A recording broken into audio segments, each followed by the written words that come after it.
film The Mummy Returns. This is Safari.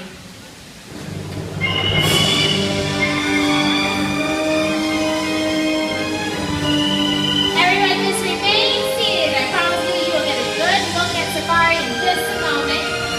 Safari is an African hawk. Do not hold your kids up as bait. Watch your heads.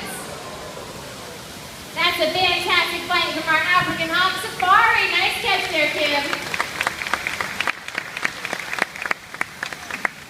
Now then, if you try to photograph Safari, you might have discovered that it's difficult to take a picture of a bird in flight.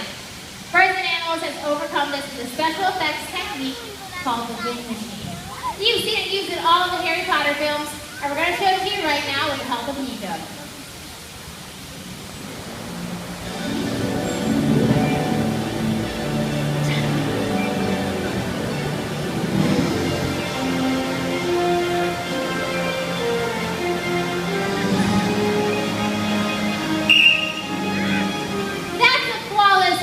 Blue and gold Nico.